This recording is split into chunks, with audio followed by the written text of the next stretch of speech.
I want to ask about Ashton Sanders specifically, how he changed his body over the last couple of years. Yeah, how about that? Yeah.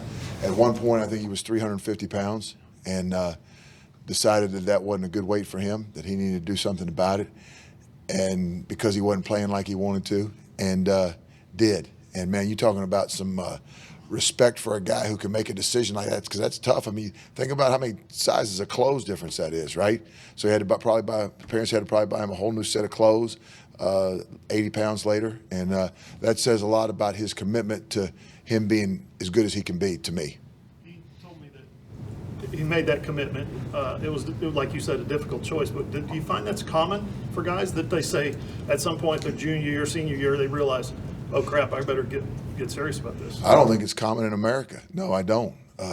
You look at our country. No, I don't think that's common. I think that's very uncommon. And to me, that's what separates him, and that's why I have a lot of respect for him, because he did make that decision because he wasn't happy with where he was.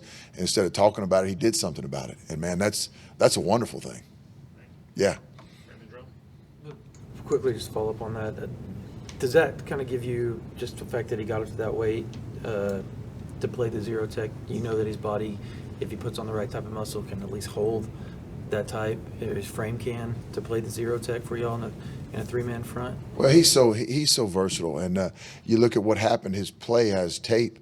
He is really, really explosive as far as getting off the ball. He can play a lot of different techniques for us, but the main thing we want to do is attack, get vertical off the ball with our defensive line, and he can do that. He is really, really twitchy and explosive.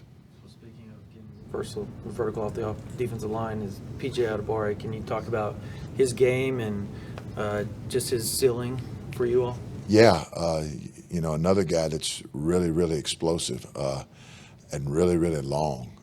He's got, I don't know what his wingspan is. It's big, whatever it is. And you look at him rushing the passer and doing things like that, and not just rushing the passer for sacks, but also being able to get his hands up and bat balls, and that's a big deal as well. But man, he's a great fit here. Love his spirit, and he's got a lot of energy, a lot of really good positive energy, and on top of a lot of ability, with a lot of commitment and loyalty to the University of Oklahoma. So really excited about him.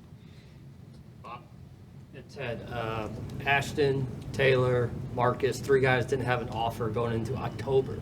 A lot of these guys, get them early, but the benefit, the value of still evaluating players as they're going through that senior season. Well, you're still a young guy, so you probably don't remember this, but back in the day before the early offer thing started, that's what people did. They played their senior years, and if teams liked their tape their senior years, and they got offers after their senior season or during their senior season.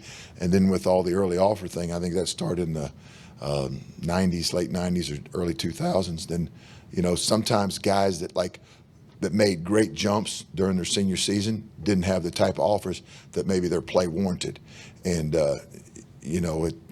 we can't, certainly we want to find them early, but whenever we find them and, we evaluate them as good fits here for what we do and what we believe in, and yeah, it comes at all times. James?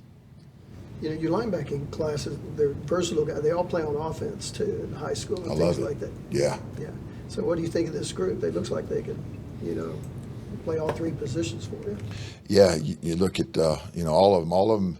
Well, their high school coaches are all good coaches, and they want to get their best players the ball on top of tackling the guy with the ball. So found different ways to get them all. They all were very, very productive. Sammy at wide receiver, Phil at fullback, some tailback, and then Lewis at wildcat, quarterback, tailback.